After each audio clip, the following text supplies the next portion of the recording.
All right.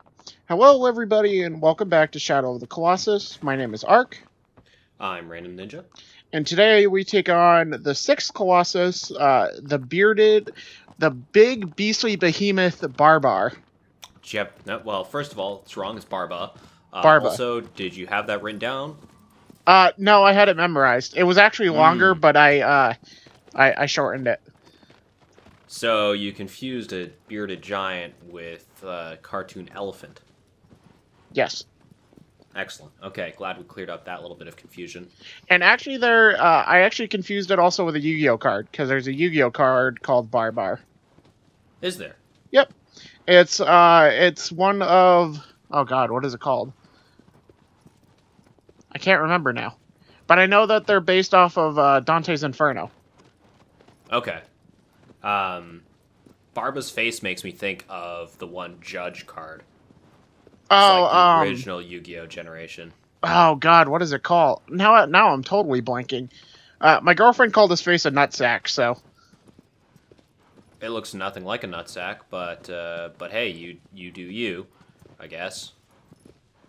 I love this forest area. They did such a good job with the lighting and everything. It's gorgeous. Except you can't see your sword. You also move slow as dicks. Yes. Which is less than ideal. Oh, I'm getting a comment from the peanut gallery. She says it was only one ball, a uniballer. I see, like the pens. Sure. Okay, cool. So he looks like a pen. Got it. Stationary. Good stuff. Good comment. Yeah, like I think we would have had a more competitive time if I knew what I was doing, because my climb on him was easy. I just didn't know how to get on him. Yeah, and it's definitely unique because you can't climb him right away. Like Gaius, you kind of could climb him right away and make some progress if you were lucky. Barba, no such luck. Barba, you have to do the mechanics. You have to get him to break down the gates. Right. We'll see in just a little bit here what we mean a little bit more about that. So this makes no sense, right? Like a desert coming out of a forest, going into a desert with plains on either side of it. Yeah. Well, okay. That's this world for you. There's like a desert in the south, a desert in the north, and then a bunch of plains surrounding it. And lakes and lakes, yeah. We're starting to see a lot of weirdness in the environment. Yeah. And also, there's like gravestones and all these save shrines and this entirely huge castle that something had to build, and I don't think it was a Colossus. No, and when I was first going in here, and I was like, oh yay, I get to fight something in a small enclosed space. Yeah, it makes you think that way. Makes you really think you could. Yeah. You jump over instead of rolling. Yeah, I was thinking that as I was jumping over, I was like, I wonder if I got rolled under that. So this is sort of the first introduction segment where you don't see the entire arena. Right. In that slow panning shot. It doesn't show you the way down. It doesn't show you where you'll be fighting. Right, because you see me going over to the sides and like, what am I doing? And you just hoof it. You just full balls just leap right off that thing. Yeah, you have a lot of health, and also I'm very confident, one, that I won't die if I time it right and I grab onto stuff right. But also, if you time your dodge roll at the correct time, also, yeah, you barely took any damage. But if you time your dodge roll just right from any fall, it'll cancel all the damage. So that's what I'm trying to get practice doing. Because so far I've been pretty good with the exception of Gaius. I haven't really fallen off any of the Colossi. But I expect that could change at any moment. Oh, yeah. What I've noticed for this one, I almost view this guy as like Valus's bigger brother. Whereas, like, yeah. He's definitely closer to Valus than Gaius in terms of bipedal guys. Right. And see, what I had originally tried to do is that he slams his fist down. And I saw the patch of fur there, so at first I was trying to climb up on his fist. But then he mostly just stomped at me, and finally Dorman tells me what I have to do, and I'm like, oh, thanks, Dorman. That could have helped me, like, 2 minutes earlier. Well, I do really like that you climb up. That's your first instinct, is to climb up there. Yeah. And then he just kind of bullies you a little bit. Wow, that did a lot of damage. Yeah, he actually brings his fist, like, literally right on top of me at one point. It is interesting that you're doing what you have to do completely by accident, because I'd imagine a lot of people would probably just run around that beginning area for a while. Right. And in fact, one of the things in hard mode is his left hand has a major sigil. Oh, really? So what you were doing just then and how close you were to his hands, that is one of the things you have to do. You have to be up on the wall to grab onto his hand in order to get the sigil on. Yeah, you see, I'm just kind of like running around. I'm trying to make him do this. Well, he did that.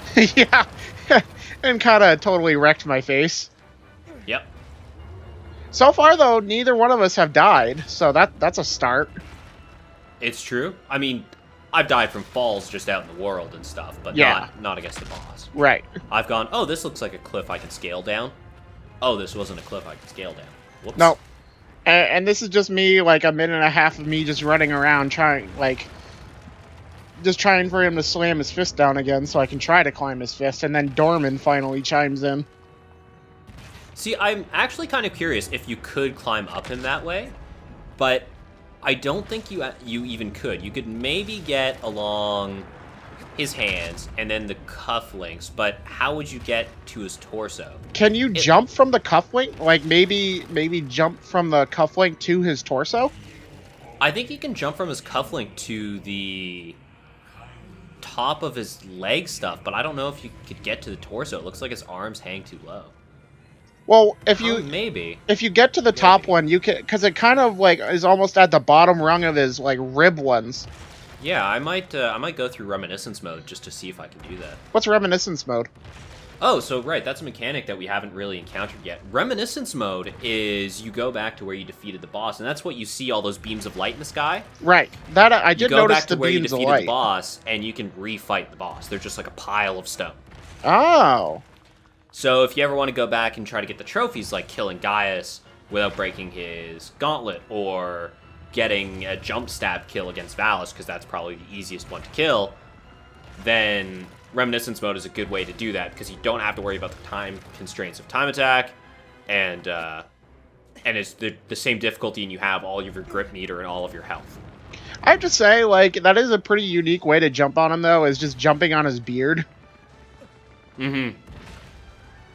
And unfortunately, we're seeing again sort of the shortcuts they took with the fur. It looks great, but it's all moving in the same patches, which I think is kind of lazy and I'm not a huge fan of. But then I stop and think, could you imagine the fur is one of the load it would take? Yeah, fur is one of the hardest things to animate because you have to do every single strand.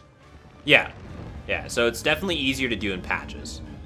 Because I remember it was like an old interview or something like that. It was about like Monsters Inc. and how animating like Sully's fur was such a chore. Yeah. And there I actually do an extra stab, not realizing that the sigil was gone. Just for fun, get that extra stab. Yeah, and I actually get really lucky, is that because I'm trying to find the other sigil because I didn't realize that it was on his back. But he whips he starts shaking right here, and I see the glow, the faint glow right there. So I think Barba is really the first Colossus where there's no safe spot on at all. Except, well, the top of his shoulders. Kind of, but if he whips around hard enough, yes, you can grab on. But if your grab meter's really low and he shakes long enough, he's still going to shake you off. Like, with Phaedra, you could sort of stand on his back. With Avion, again, middle of the back, you were pretty safe unless he started turning. Yeah.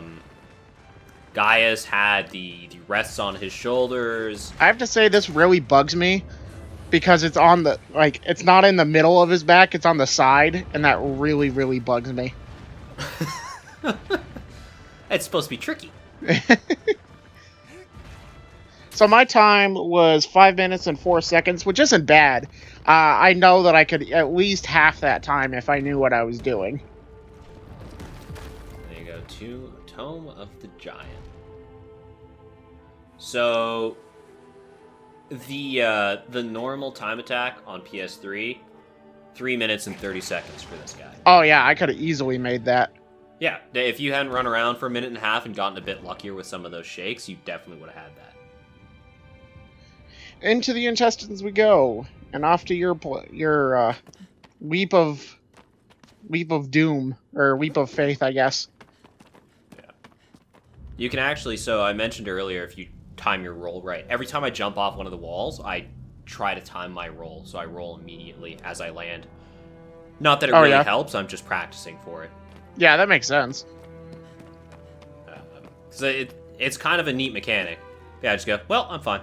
Yeah, there was no hesitation. It was just Geronimo. I can't be bothered. At this point, I've gotten so many fruit trees, and on normal, things really don't hurt you that much. No, that's the one thing that I haven't really worried about is my health, which is kind of an odd thing to say in a game like this. Yeah.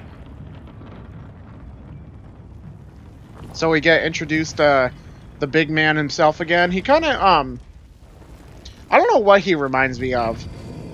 Like a gorilla, for one thing. There we go. That's what I was thinking of, with the big arms. Yeah. Yeah, he is actually sort of the buffest bipedal one. Like, is he? He's sort of a bull gorilla thing.